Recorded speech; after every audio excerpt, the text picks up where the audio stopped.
और welcome to my YouTube channel students. तो आज की वीडियोस में हम डिस्कशन करने वाले हैं, जैसे कई स्टूडेंट्स की रिक्वेस्ट आ रही थी, मेल भी आ रही थी कि क्लास 10th का मैम चैप्टर कंप्लीट करवाया जाए कार्बोनेटेड कंपाउंड्स वाला। तो कार्बोनेटेड कंपाउंड्स के हमने 3 से 4 वीडियोस तो ऑलरेडी अपलोडेड हैं। तो उसमें दो इंपॉर्टेंट टॉपिक रहते हैं स्टूडेंट, एक तो सोप और डिटर्जेंट्स वाला, और एक वीडियो हम सेपरेटली आयोपैक की ले लेंगे। वैसे हमने बना भी रखी है, ऑलरेडी अपलोड भी कर दी, आपने देख ली होगी। उसमें हम प्रैक्टिसिंग कर लेंगे और जो इंपॉर्टेंट क्वेश्चंस आपके आए हुए हैं लास्ट ईयर्स के बोर्ड्स के एग्जाम्स में, तो उनको भी हम देखेंगे। तो उससे पहले स्टूडेंट्स एक टॉपिक दिया गया है जिसमें दो मोस्ट इंपॉर्टेंट कंपाउंड्स हैं, उनके बारे में उन्होंने डिस्कशन किया है। लाइक एक तो इथेनॉल्स के बारे में बताया गया है। तो एक तो इथेनॉल्स के बारे में स्टूडेंट्स है, आपसे पूछा गया है इथेनॉल का जनरल फार्मूला क्या होता है स्टूडेंट्स, C2H5OH। ईथ का मतलब होता है दो कार्बन प्रेजेंट्स है, और ओल का मतलब होता है स्टूडेंट्स कि वहां पे फंक्शनल ग्रुप OH है। तो इथेनॉल का क्या फार्मूला बन गया आपका, C2H5OH हो गया। अब आपको बोर्ड्स में क्लास 10th के पॉइंट ऑफ व्यू से देखें तो एक तो आपके स्क्वायर में इंपॉर्टेंट प्रॉपर्टीज पढ़नी है, जैसे इथेनॉल्स का यूज जितने भी वाइन्स हैं, जो ड्रिंक्स होती है उसमें इथेनॉल का यूज होता है आपका, जितने अल्कप सिरप्स होती हैं, कई मेडिसिन में भी यूज किया जाता है इसका। तो इथेनॉल्स के यूज देखने हैं आपको। सेकंड थिंग्स अगर इसकी हम बात करें, दो रिएक्शंस दे रखी हैं। एक तो आपको पता है कि अल्कोहल का जो H होता है वो काफी पता हमें एसिडिक नेचर का होता है। तो लाइक अगर आपका इथेनॉल है C2H5OH मान लिया हमने, अगर आपने उसमें कोई मेटल डाल दी तो यहाँ से ये H रिप्लेस हो जाता है और मेटल लग जाती है इसके साथ। तो क्या हो जाता है, C2H5OH ने, और बाहर क्या हो जाएगा, हाइड्रोजन गैस इवॉल्व हो जाती है। तो ये रिएक्शन होती है अल्कोहल की विद मेटल, मेटल अल्कोक्साइड बन गया, साथ में हाइड्रोजन गैस रिमूव हो गई। ठीक है स्टूडेंट्स। और सेकंड रिएक्शंस दे रखी है कि अगर आपको अल्कोहल का हम ऑक्सीडेशन कर दें, कोई ऑक्सीडाइजिंग एजेंट्स ले लें, वो आप अलग अलग ले सकते हो, अल्केलाइन KMnO4 ले सकते हो, पोटेशियम डाइक्रोमेट ले सकते हो, ये बेसिक कंडीशंस में होता है, ये एसिडिक में। तो आप अल्कोहल से सीधा हम क्या बना सकते हैं, एसिड्स। अगर आपने इथेनॉल लिया और कोई ऑक्सीडाइजिंग एजेंट डाल दिया तो हम डायरेक्ट इथेनोइक एसिड्स में देते हैं। क्लास 12 की भी हम कई वीडियोस में डिस्कशन किया हुआ है। ऑक्सीडाइजिंग एजेंट जैसे वैसे होता क्या एक्चुअल में, पहले अल्कोहल का जब ऑक्सीडाइजिंग एजेंट डाल जाता है तो एल्डिहाइड बनता है, प्राइमरी अल्कोहल से एल्डिहाइड बनता है। एल्डिहाइड को फिर से हम ऑक्सीडेशन करते हैं तो आपका लास्ट स्टेज एसिड तक पहुंच जाती है। वैसे ही सेकेंडरी अल्कोहल लेते हो तो कीटोन बनता है, फिर लास्ट स्टेज एसिड तक होती है। तो क्लास 10 में आपकी दो ही रिएक्शंस हैं, एक ऑक्सीडेशन वाली, एक मेटल अल्कोक्साइड्स वाली। और दूसरा आपकी रिएक्शन, एक इंपॉर्टेंट टॉपिक दे रखा है इथेनोइक एसिड। तो उसमें क्या चेंज है स्टूडेंट्स, इथेनोइक सुनते ही ओइक का क्या मतलब है कि वहां पे फंक्शनल ग्रुप है कार्बोक्सिलिक एसिड। तो कार्बोक्सिलिक एसिड का फार्मूला आप सभी को पता है क्या होता है। अगर हम करेंगे यहाँ पे, तो अगर इथेनॉल कर रहे हैं तो CH3 और ये हो जाएगा COH। ठीक है, हमें इसमें थोड़ी डालनी पड़ेगी। तो मिथ दो कार्बन के लिए ईथ यूज करती हो, सिंगल बॉन्ड के लिए एन यूज करते हैं, कार्बोक्सिलिक है तो ओइक, तो नाम क्या हो जाएगा, इथेनोइक एसिड। दो ओवल साथ नहीं होते तो ये हटा देते हैं हम, तो नाम हो जाएगा इथेनोइक एसिड्स। तो ये जो काफी H होता है कार्बोक्सिलिक का, कार्बोक्सिलिक काफी ज्यादा एसिडिक होता है कंपेयर टू अल्कोहल आल्सो। और अगर इसी को विनेगर भी आता है, उसको हम एज ए प्रिजर्वेटिव यूज किया जाता है पिकल्स वगैरह में। तो उसको क्या होता है कि जब 5 से 6% सॉल्यूशन हम वाटर में डिजोल्व कर दें आपका एसिटिक एसिड का, इसी का कॉमन नेम एसिटिक एसिड होता है, उसी को विनेगर बोला जाता है। ग्लेशियल एसिडिक का क्या मतलब होता है कि अगर आपके कोल्ड कंडीशंस है, जैसे देखते हो ना सर्दियों में, तो आपके जम जाता है आपका लिक्विड्स है, वैसे बाद में इसके उसी को स्टेज को ग्लेशियल एसिटिक एसिड बोला जाता है। तो इसमें आपको क्लास 10 में 4 रिएक्शन दे रखी है, एसिड्स की रिएक्शन ही दे रखी हैं। तो एक तो आपको कर रखा है स्टूडेंट्स, एक रिएक्शन है जो सबसे इंपॉर्टेंट आपकी रिएक्शन, एस्ट्रिफिकेशन। ठीक है, तो उस रिएक्शंस का क्या नाम है। अब हम थोड़ा सा इसमें इंक डालना पड़ेगा हमें, उसके बाद हम इसको कंटिन्यू करते हैं।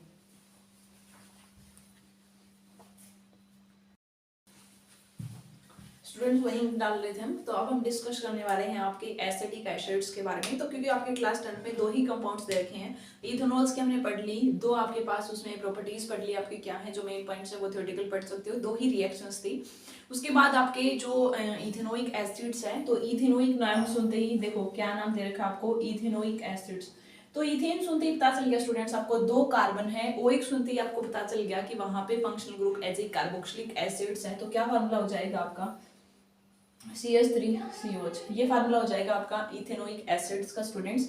तो उसके बाद में इसकी कुछ रिएक्शंस कर रखे हैं, कुछ मेटल तो सबसे आसान है जैसे हमने उसकी दी थी, जैसे ये है आपके पास एसिटिक एसिड, अगर आप उसमें NaOH डाल दो स्टूडेंट्स, या आप उसमें NaHCO3 डाल दो, या स्टूडेंट्स आप क्या डाल दो यहाँ पे Na2CO3, या आप सिंपल मेटल डाल लो चाहिए। ठीक है, ऐसे सेम रिएक्शंस है। तो इन सभी में क्या करने वाले हैं, ये सारी रिएक्शंस दिखा रही हैं कि कार्बोक्सिलिक एसिड का ये जो H दिखाई दे रहा है काफी एसिडिक होता है, तो आसानी से दे सकता है, डोनेशन कर सकता है। तो जब आप बेस डाल दो, NaCO3 डाल दो, ये सारे बेस है, या Na2CO3 डाल दो, तो या मेटल डाल दो, तो सभी में क्या रिएक्शन होता है, ये H रिमूव हो जाता है। और जो यहाँ पे मेटल लोगे, Na लोगे तो यहाँ पे Na लग जाएगी, K लोगे तो K लग जाएगा, तो क्या हो जाता है स्टूडेंट्स, यहाँ पे CH3CONA। अगर जब ये बॉन्ड ब्रेक होता है यहाँ से, तो यहाँ से H प्लस स्टूडेंट, इसको ब्रेक करोगे तो Na प्लस और OH नेगेटिव। अब आपको पता है H प्लस और OH नेगेटिव क्या बना सकते हैं, पानी, तो पानी यहाँ पे एज ए साइड प्रोडक्ट रह जाएगा।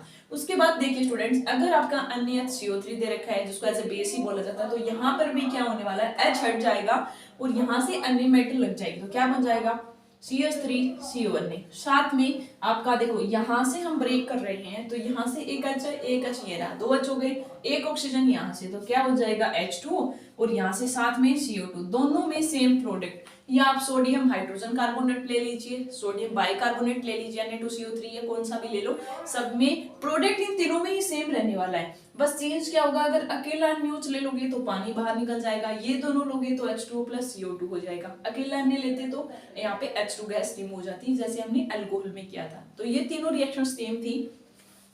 अब इसमें स्टूडेंट्स आपको एक रिएक्शंस दे रखी है कि अगर आपको पता है क्या, अगर हमें पता है ये आपका क्या है एसिड, अगर आप एसिड में अल्कोहल मिला दो, अल्कोहल मान लो हमने एक कार्बन का ले लिया CH3, अगर आपको ऐसे लिखा मिलता है ना ROH, इसका क्या जनरल फॉर्मूला, R वो डिपेंड करता है अल्काइल चेन, एक कार्बन की हो सकती है, 2 3 4 5, वो वेरी कर सकती है। ये अल्कोहल है, आपको पता है कि एसिड में जब अल्कोहल मिलाते हो तो बनता क्या है आपके पास एस्टर, क्या बनता है एस्टर। तो पेपर में आपको बोल दें कि एस्टरिफिकेशन रिएक्शन करो, तो एस्टरिफिकेशन सुनते ही आपको पता चल कि हमें एस्टर बनाना है। एस्टर कैसे बनाते हैं, एसिड में अल्कोहल डाल दो एस्टर बन जाता है। बनता कैसे है स्टूडेंट्स, अब इनमें से जब ये रिएक्शंस आपकी हो रही है तो यहाँ से स्टूडेंट्स एक बॉन्ड ब्रेक हो रहा है, ठीक है, आप ऐसे समझ सकते हो, यहाँ से आपके पास मान लो ये बॉन्ड ब्रेक हो रहा है सपोज। अब ये एसिड की अल्कोहल यहाँ से OH और H यहीं से ब्रेक कर सकते हैं, OH और H मिलके पानी बाहर निकल जाएगा, क्या बचेगा CH3CO, क्या बन सकते हो आप, एस्टर क्या होता है CH3CO, और यहाँ पे क्या लग गया CH3, साथ में बाहर क्या निकल गया H2, ठीक है, तो इसको क्या बोलते हैं एस्टर। तो एसिड में अगर आपने अल्कोहल मिला दिया तो किसकी फॉर्मेशन हो गई, एस्टर की, सीधा वाटर ही बाहर निकालना है। दूसरी रिएक्शन इसी में कर रखी है, अगर आपको एस्टर दे दे, जैसे ये है CH3CO CH3, अगर आपको एस्टर दे दे उसमें आप कोई बेस डाल दो, तब यहाँ से फिर से ब्रेकेज होगा। एस्टर को देखो एसिड में अल्कोहल मिलाया था, एस्टर बनाता रहा, एस्टर को फिर से एनालाइज कर दे बेसिक कंडीशन में, तब भी क्या होगा, जब इसका बॉन्ड टूटेगा तो यहाँ से एक के पास H आ जाएगा यहाँ वाली कंडीशंस में, और एक के पास ON आ जाएगा, तो यहाँ पे भी फिर से क्या बनेगा CH3COH प्लस में CH3ON, ठीक है। तो यहाँ पे आपके पास क्या होगा, ON एक साथ में लग जाएगा और दूसरी कंडीशंस में एक बन जाएगा अल्कोहल, तो यहाँ पे एक तो बन जाएगा CH3OH और यहाँ आ जाएगा CONA, ठीक है। यहाँ से Na plus OH negative break होगा, यहाँ से CO के पास अन्य आ जाएगा, यहाँ पे अल्कोहल, तो एक अल्कोहल बन गया एक एसिड का साथ। तो अगर एस्टर की ये 4 ही रिएक्शंस थी आपकी इथेनोइक एसिड्स की क्लास 10th में, क्योंकि यहाँ पे आईयूपैक्स में भी आपके 6 फंक्शनल ग्रुप थे, जब हायर क्लास में जाओगे तब तो बहुत सारे आते हैं। यहाँ पे आपको alcohol, aldehyde, ketone, carboxylic acid, इन चारों के ही आईयूपैक नेम और कंपाउंड्स तो ओनली 2 ही दे रखे हैं। उसके बाद जो नेक्स्ट टॉपिक है आपका वो है आपका सोप और डिटर्जेंट्स का, कि आपके आप देखते हो जनरली कि कपड़े जैसे डर्टी हैं उस पर आप साबुन लगाते हो, डिटर्जेंट लगाते हो, तो कैसे वो वॉशिंग हो जाते हैं, क्या उनमें एक्शंस होता है, तो वो वाले थिंग्स ट्राई करेंगे, अलग अलग वीडियोस में कवर की जाए। और आप कमेंट कर देना कि आईयूपैक आपका क्लियर हो चुका है नहीं, अगर नहीं हुआ है तो हम एक आईयूपैक की अलग से वीडियोस ले लेंगे, उसमें सारे रूल्स को एक बार रिकॉल करवा देंगे आपको, बाद में कुछ एग्जांपल्स की प्रैक्टिस करवा देंगे ताकि आप कर पाओ उनको। हमने परफिक्स क्या यूज करते हैं, सफिक्स क्या यूज करते हैं, क्या फंक्शन ग्रुप की प्रायोरिटी ऑर्डर होता है, वो हमने एक वीडियोस बना रखी है, अपलोड भी कर दी है। आपने नहीं देखी है तो स्टूडेंट्स आप चेक कर लेना, क्लास 10 चैप्टर 4 वाले में मिलेगी आपको। कुछ बीच में हेल्थ इश्यू हो गया था, घर में प्रॉब्लम चल रही थी, इसलिए हम वीडियोस नहीं बना पा रहे थे। ट्राई करेंगे कि अगले वीक से कुछ अगर ठीक रहा सब तो हम वीडियोस फिर से कंटिन्यू करेंगे।